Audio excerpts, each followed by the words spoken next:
കേന്ദ്ര സംസ്ഥാന സർക്കാരുകളുടെ ജനദ്രോഹ നയങ്ങൾക്കെതിരെ അന്നമനട മണ്ഡലം കോൺഗ്രസ് കമ്മിറ്റി രാഷ്ട്രീയ വിശദീകരണ യോഗം ചേർന്നു.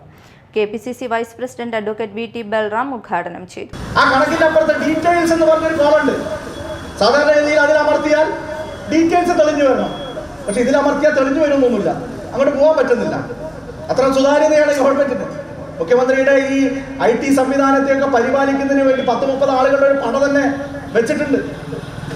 ഈ ദുരിതാശ്വാസ നിധി കൂടുതൽ സുതാര്യമാക്കുന്നതിന് വേണ്ടിയാണ് ശ്രീറാം വെങ്കിട്ടരാമൻ എന്ന് പറയുന്ന IAS കാരനെ അടക്കം അതിനുവേണ്ടി സ്പെഷ്യൽ ഓഫീസറായിട്ട് നിയമിച്ചിട്ടുണ്ട്. എന്നിട്ട് പൊതുജനങ്ങളോട് ഒരു കണക്കും പറയില്ല. അതിന്റെ ഡീറ്റെയിൽസ് എന്നുള്ള കോളത്തിൽ അമർത്തിയാൽ ഒന്നും നമുക്ക് കാണാൻ സാധിക്കില്ല. ഞാൻ വീണ്ടും കണക്ക് പറയട്ടെ. 2018-ലെയും 19-ലെയും ഫ്ലഡിന്റെ പേരിൽ, പ്രളയത്തിന്റെ പേരിൽ 4970 കോടി അന്ന് രൂപ പിരിഞ്ഞു കിട്ടിയിരുന്നു. ഇത് കണ്ടില്ലേ? അന്ന് അത്രയൊക്കെ പിരിഞ്ഞു കിട്ടിയ സ്ഥലത്ത് ഇന്ന് വെറും 700 കോടിയെ കിട്ടുന്നുള്ളൂ എന്നുള്ളത് തന്നെ ഈ ഗവൺമെന്റ് ജനങ്ങൾക്ക് വന്ന വിശ്വാസ തകർച്ചയുടെ ഏറ്റവും കൃത്യമായിട്ടുള്ള ഉദാഹരണമാണ്. അന്ന് 4970 കോടി. മണ്ഡലം കോൺഗ്രസ് പ്രസിഡന്റ് PK തിലകൻ അധ്യക്ഷത വഹിച്ചു.